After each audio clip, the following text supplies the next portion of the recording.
Бермет Биримкулова. Эл тынчыса да Атамбаевдин былжырак каналы тынчыбады. Биринчи эле Орусиядан Сапар Эко алган карызды азыркы өкмөт төлөп жатат деп жазып чыгышса болмок. Кычкачтар эмне болду? Музейди азыркы өкмөт кантип ачты? Кантип карыз төлөдү деп иликтөө жүргүзүшсө болмок. Аттиң качан калыстык маалымат таратышат? Кутулабызбы булардан? Атамбаевдин Апрель каналы УКМКнын төрагасы Камчыбек Ташиев жөнүндө иликтөө жасашыптыр.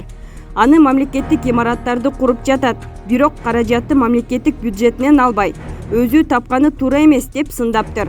Ташиев инвестиция таап, ансыз деле Атамбаев баш болгон уурулар тоноп кеткен мамлекеттин бош калган казынасына тийбей, мамлекеттик кызматкерлердин шарты оңдолсун, мамлекеттик имараттар курулсун деп аракет кылып, бар аракетин жасап, ишке ашырып жатат. Атамбаев кандай кылды эле?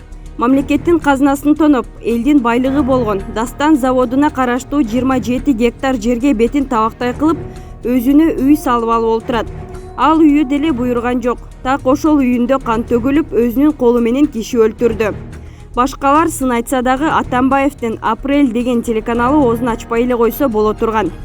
Баса Атамбаевдин тушунда Сапар Исаковдун колу менен Россиялык Рус Гидро деген компания менен ГЭС куруу келишим түзгөн экен. Аталган компания Кыргызстанга 37 миллион доллар акча которгон. Көп өтпөй эле келишимди Кыргыз өкмөтү бузуп, Россиялык компания берген 37 миллиондун изин жок кылып жеп коюшкан.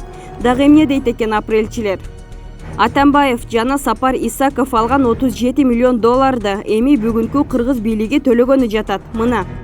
Мына Атамбаевдин элге кылган жакшылыгыбы, андан элге калган мурасы ушулбу?